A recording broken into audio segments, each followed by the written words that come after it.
Depuis 12 jours, je suis à Lviv, dans l'ouest du pays, qui est pour l'instant en partie épargné par les combats. Hein. C'est l'arrière, on va dire. C'est là où s'entraînent un certain nombre de militaires. Là, Выключаем телефон скоренько. Bon. Je te laisse, je suis Я сказав виключити. accréditation.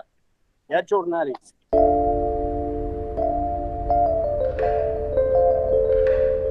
Bon, bah, ils m'ont laissé tranquille. Donc, je vais continuer parce que de toute façon, je suis accrédité. Il y a beaucoup de psychoses, beaucoup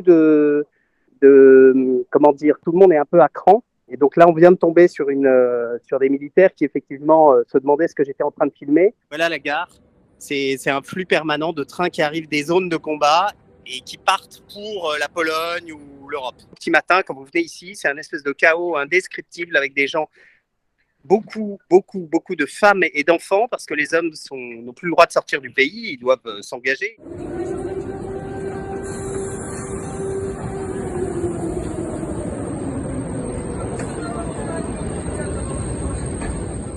Bon, ils arrivent un peu en détresse psychologique parce que la plupart de ceux qui arrivent ont passé une dizaine de jours sous les bombes, dans des sous-sols. Et donc, souvent, c'est des gens qui sont extrêmement effrayés.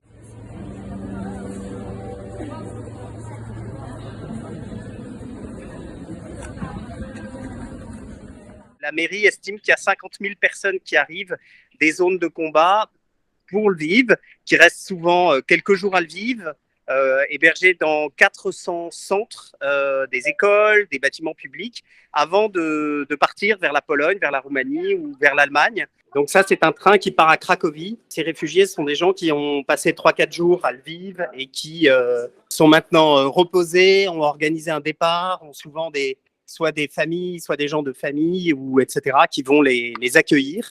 On est dans la partie occidentale de l'Ukraine, qui n'est pas touchée par les combats directement. Il y a quelques petits bombardements, les sirènes sonnent toutes les fois, mais pour l'instant, ce n'est pas un des objectifs prioritaires de la Russie.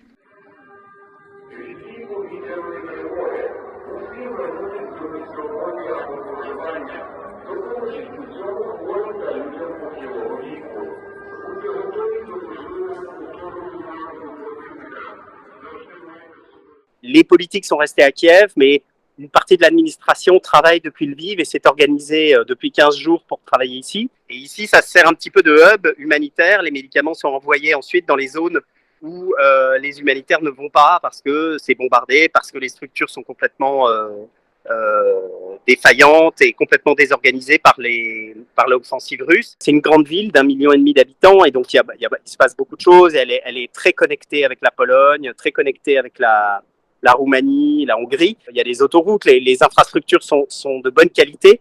Il y a des zones de stockage, beaucoup des camions qui arrivent d'Allemagne et de France ou d'ailleurs sont stockés ici et après dispatchés. Tout ce qui est bâtiment stratégique, c'est évidemment totalement interdit de le filmer, de le photographier et de donner une localisation. Pourquoi ? Parce que les Ukrainiens redoutent évidemment que les Russes, qui ont un système de renseignement extrêmement bien développé, même à l'intérieur du pays, sur le terrain, puissent identifier une base militaire, un lieu particulièrement sensible. Ce matin, je suis allé dans un centre de formation de défense civile où 300 Ukrainiens d'un quartier de Lviv s'entraînaient à manier des kalachnikovs, puisque beaucoup d'armes vont être distribuées ou l'ont déjà été.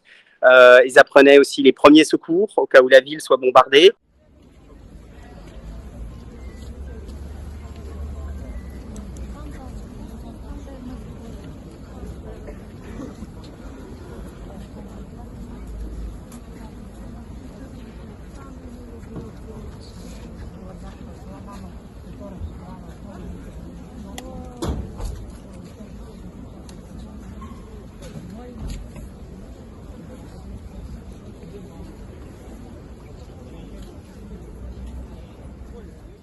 C'est très compliqué de rencontrer des gens qui se disent ah, mais on a peut-être une responsabilité dans ce conflit. Hier, j'étais avec des gens qui venaient de Kharkiv, qui est une ville de l'Est, qui est très russophone, et un des jeunes hommes que je rencontrais me disait que sa sœur était, elle, partie en Russie il y a quelques années pour travailler. Lorsqu'il lui téléphone, elle est totalement endoctrinée. Il disait, c'est comme si elle était lobotomisée. Donc ça, c'est très intéressant parce que même au sein des familles, il y a des clivages entre ceux qui ont des liens avec la Russie et ceux qui sont ici et qui ont dû subir les bombardements. Pour avoir déjà été autrefois en Ukraine, le pays était très divisé entre l'Est et l'Ouest. L'Est très russophone, l'Ouest beaucoup plus occidental. Les clivages politiques passaient souvent par cette division. Ce qui est frappant, c'est de voir qu'avec cette offensive russe, aujourd'hui, les Ukrainiens semblent très soudés. Même les enfants sont mis à contribution. J'ai pu assister à un espèce d'atelier où les enfants, les écoles ont été fermées, mais les enfants dessinent des dessins pour les soldats et essayent de leur donner des petits mots d'encouragement en leur disant « vous êtes nos héros ».